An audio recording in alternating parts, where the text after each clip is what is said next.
Bonjour et bienvenue à tous les supporters du Real Madrid, j'espère que vous allez bien. Aujourd'hui, nouvelle vidéo à propos de l'avant-match entre Retafe et le Real Madrid qui aura lieu demain pour le premier match au Santiago Bernabéu de la saison. Le Real qui a fait le plein en tout cas à l'extérieur avec 3 matchs d'affilée là-bas et surtout 3 victoires. Retafe qui pour leur part subissent un début de saison un petit peu à l'image finalement d'un club qui se veut toujours être dans le ventre mou, toujours en position de est-ce qu'on va se maintenir chaque saison ou pas du tout. Donc un derby madrilène qui sera quand même assez enflammé, assez électrique, avec des absents importants côté Real Madrid, mais qui normalement sur le papier devrait au niveau de l'effectif qui sera présent largement suffire pour passer au-delà de l'obstacle de Retafe.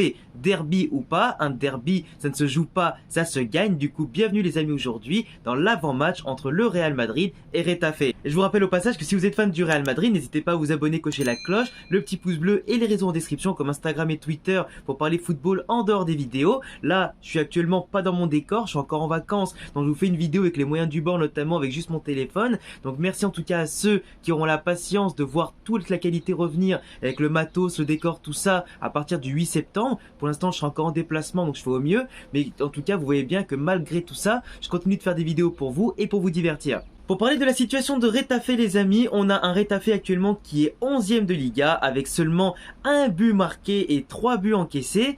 Retafe qui aujourd'hui avec une victoire, un nul, une défaite, notamment un 0-0 contre Barcelone qui est quand même en ouverture de Liga plutôt intéressant, qui a montré que Retafe avec l'équipe du entraîné par Bordalas, qui est un entraîneur très rigoureux, qui est un entraîneur qui au niveau tactique certes n'est pas intéressant dans la production du jeu, mais plus dans la destruction du jeu, avec un effectif qui commet quand même entre 20 et 25 voire 30 fautes par match.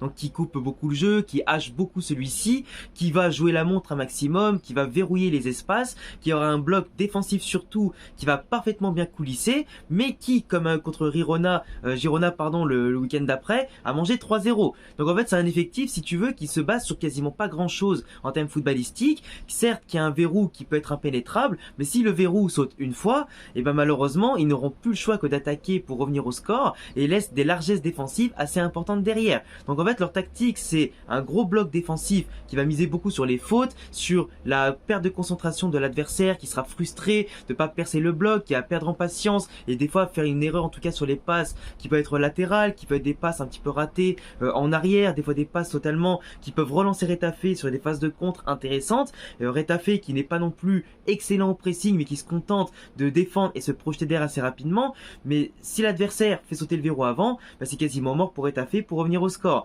Parce qu'eux ils m'ont misé sur quoi? Sur les coups de pied arrêtés, sur les contres. Ils ont aujourd'hui un duo d'attaquants comme Latassa et Mayoral, deux anciens du Real Madrid au passage, qui certes sont intéressants mais manquent quand même pas mal d'expérience, même si Mayoral petit à petit fait son trou au niveau de la Liga, se fait petit à petit une mini réputation, même s'il a un grand talent, joueur Retafe avec un effectif qui n'a quasiment jamais la possession, qui joue très défensif, c'est pas le mieux pour se mettre en évidence quand tu es attaquant. Défense centrale, ils ont Duarte et Mitrovic notamment qui sont assez lents, qui sont pas non plus les plus techniques, qui sont plutôt là pour mettre en tout cas en place une grosse pression sur les attaquants, être assez dur sur l'homme et répondre par le physique à leur manque entre guillemets de technique.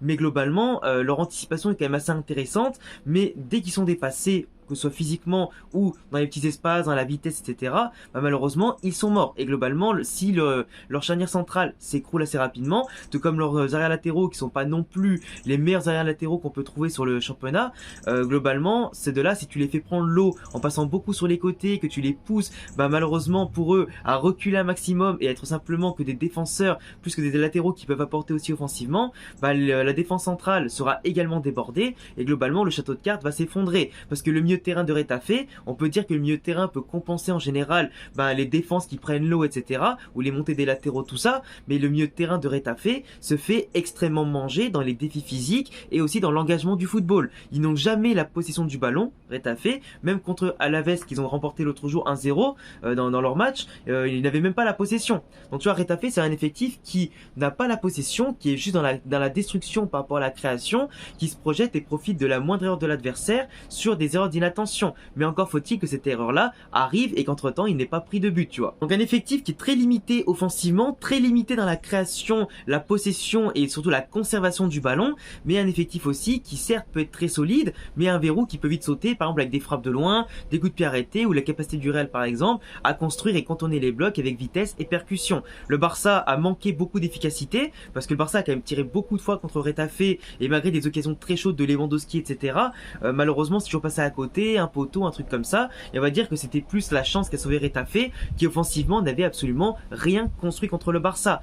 Contre Girona, ils ont rien construit et Girona les a tués par 3 fois assez facilement en plus de ça. Et Alaves qui, comme Retafe, est assez limité sur certains secteurs de jeu, n'avait pas non plus forcément les armes pour passer au-delà de la défense de Retafe et d'un bloc bas qui est quand même très solide. Et globalement, Retafe, sur une de leurs rares occasions, a marqué contre Alaves. Donc tu vois, c'est vraiment tout ce que je vous explique depuis le début qui s'est vraiment reflété sur les 3 matchs de début de saison de Retafe. Tous leurs visages bons et leurs contraires ont été montrés sur 3 matchs. Comme quoi, je vous dis pas des conneries. Au niveau du Real Madrid, comme je le disais, 3 matchs, 3 victoires pour l'instant sur des terrains en plus très compliqués comme le Celta, comme Almeria et Bilbao. Et là, cette fois-ci, premier match à domicile. Donc forcément, qui dit premier match à domicile devant les supporters qui attendent qu'une seule chose, voir Bellingham, voir globalement tout l'effectif du Real Madrid, même s'il manque Courtois, Militao et Vinicius par exemple, et encore les Arda Güler et aussi Ceballos et Mendy qui pour ces deux derniers vont revenir normalement après la trêve. Là ils ont repris le chemin de l'entraînement, tout ça, mais qui sont de rythme et aussi pour éviter une rechute ou un autre problème, ils reviendront après les sélections, tu vois. Ça leur fait quand même 10-15 jours de plus de préparation et c'est quand même l'idéal, pas forcer des retours, etc. Donc du coup, tu vois, Bellingham qui sera présent au Bernabeu, qui on espère fera la célébration devant tout le public cette fois-ci, et globalement le Real sait que en faisant un 4 sur 4 avant les sélections, bah, c'est quand même déjà une très belle réussite. Commencer par un full victoire, alors certes c'est un objectif absolument incroyable et c'est d'ailleurs un des objectifs que j'avais fixé dans mes vidéos de pré-saison, et globalement réussir à le faire malgré les absents c'est très fort contre des équipes compliquées, dans un derby aussi en plus de ça, mais c'est pas non plus un derby level Atlético Madrid, bah pour la confiance, pour voir si les joueurs en plus ne se blessent pas plus et commencent à emmagasiner aussi une bonne dynamique, c'est parfait. Là à l'heure où je vous parle, on est le vendredi matin, donc le jour le plus long du mercato est pas fini, donc il se peut, on sait pas, que Mbappé vienne ce soir, ou peut-être un autre attaquant comme Vlahovic ou quoi, donc peut-être que ça pourra changer encore plus la dynamique de l'effectif. Moi je pars du principe que personne ne viendra, que le Real Madrid devra se contenter des joueurs qui sont actuellement en place, et globalement, bah pour battre Retafe, t'as pas besoin d'un autre joueur globalement. Et dans tous les cas, ce serait trop tard, il pourrait pas jouer ce soir. Mais pour les autres matchs qui viendront après, comme Las Palmas, comme justement Girona, comme Atlético, Real Sociedad, etc. Et aussi la Ligue des Champions qui reprendra contre Naples, Braga et Union Berlin. On a d'ailleurs analysé le tirage hier soir en vidéo. Globalement, en attaquant, ça fait quand même du bien. Mais là aujourd'hui, l'effectif du Real Madrid devra compter sur Rodrigo en tant que référent ultime de l'attaque. Normalement, Ancelotti va rester en 4-4-2 ce soir avec Rossellou et Rodrigo en attaque de pointe, Bellingham en numéro 10, et je suppose qu'il y aura peut-être cette fois-ci un roulement avec les jeunes. Peut-être que Toni Kroos ou Luka Modric seront titulaires au Bernabeu et que du coup soit Valverde, soit Camavinga seront remplaçants. Mais je pense que globalement, Ancelotti partira quand même sur Camavinga, Tchouaméni titulaire. D'ailleurs, tous les deux sont un peu en équipe de France et seront les tauliers d'après Deschamps de l'équipe de France. Donc tous les deux seront titulaires aussi en sélection ensemble pour plus d'automatisme, construction, etc. Donc bravo à ces deux-là en tout cas qui l'ont bien mérité. Mais globalement, je pense que soit Valverde, soit Kroos sera titulaire pour apporter bien sûr ce côté puissance et gestion du jeu. Sur Retafe, tu sais très bien que tu n'auras pas besoin forcément d'une grosse puissance. Tu sais très bien que ton milieu de terrain, Kama, Tchouaméni et Bellingham suffira à obtenir la possession et tout ça. Et Toni Kroos pourrait par exemple servir par son intelligence, son QI football, etc. Sa dernière passe, à percer le verrou de Retafe par des longues balles ou des balles courtes avec une organisation du jeu qui sera intéressante. Le Real aura la possession, va subir beaucoup de fautes je pense, donc ils ne devront pas perdre patience, rester concentrés jusqu'à faire justement sauter le verrou de Retafe.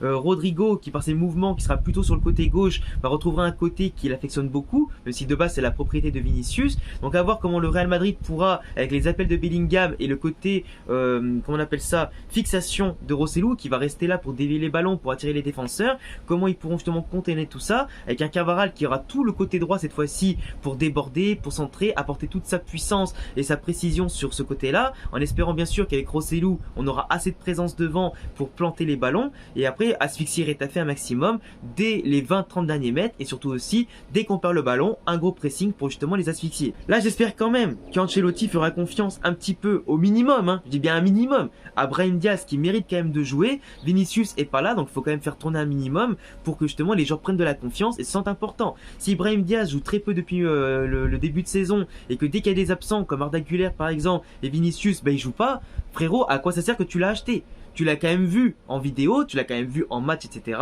Tu l'as vu à l'entraînement, il est très bon, Brahim Diaz. Même si c'est pas le meilleur joueur pour l'instant qu'on a, dès qu'il prendra un peu plus de confiance, il sera énorme et ses rentrées sont assez électriques. Donc fais-moi pas croire qu'il a pas le niveau du Real. Sinon à quoi ça sert qu'on l'a repris, tu vois? Donc si tu l'utilises pas maintenant, Ancelotti, à un moment donné, faut aller se faire foutre. Enfin, tu vois ce que je veux dire? J'aime pas parler comme ça, mais si tu prends pas un joueur, enfin si tu prends un joueur et que tu le fais pas jouer quand il y a les absents et que tu peux compter sur lui, franchement c'est un choix inutile. Si c'était juste pour faire le nombre, autant faire monter un jeune du Castilla, tu vois, ou garder Arribas par exemple.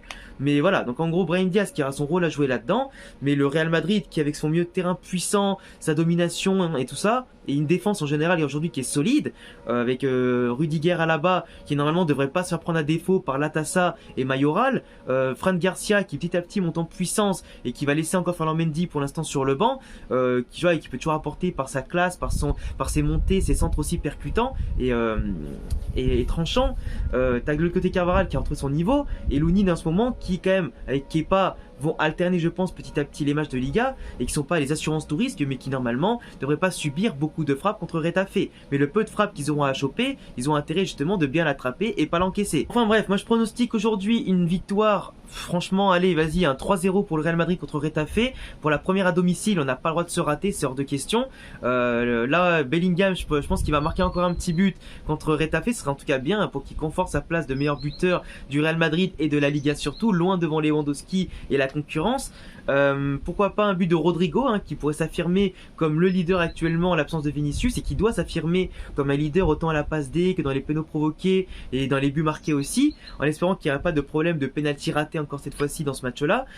Après, bien entendu, pourquoi pas un petit but de Valverde pour ouvrir son compteur en Liga, ou pourquoi pas d'un milieu de terrain comme Camavinga ou Toni Kroos, ça pourrait être cool, mais ou pourquoi pas même le premier but de Rossellou, premier but de Rossellou qui le mettra en confiance en l'absence de Vinicius aussi, parce qu'il va beaucoup jouer soit dans un 4-3-3 ou un 4-4-2. Ancelotti pour l'instant ne veut pas remettre le 4-3-3 en place, parce que je pense que s'il a travaillé le 4-4-2 en pré-saison, c'est pas pour changer à la moindre blessure, c'est garder le même système de jeu qui pour l'instant fonctionne dans la conservation, la construction et la destruction de l'adversaire. Donc à voir ce que ça va donner quand même ce 4-4-2, même si Rossellou pour l'instant manque un peu de repères dans celui-ci et qu'un attaquant qui lui tourne autour et qui pour l'instant eux aussi sont un peu perdus, mais je suis très serein sur la suite de la saison, comme quoi tout le monde pourra apprécier ce système de jeu et nous ouvrir en tout cas de très belles portes vers les victoires. Enfin bref les amis, je vous laisse me dire en commentaire ce que vous pensez de cette vidéo. Je vous laisserai également aussi pourquoi pas me faire vos propres pronostics avec les buteurs, les futurs flops et tops en tout cas de ce match là, en tout cas votre futur homme du match selon vous. On se retrouve peut-être ce soir pour une vidéo sur Mbappé s'il vient pas, j'en ai absolument rien à foutre, je ferai pas de vidéo dessus, mais globalement on se retrouvera aussi demain pour le débrief du match simplement entre le Real Madrid et Retafe. Et puis merci encore de me suivre malgré le manque de matériel pendant mes déplacements et mes vacances. Abonnez-vous, cochez la cloche, le petit pouce bleu, les raisons en description et à bientôt les gars pour une prochaine vidéo. Ciao.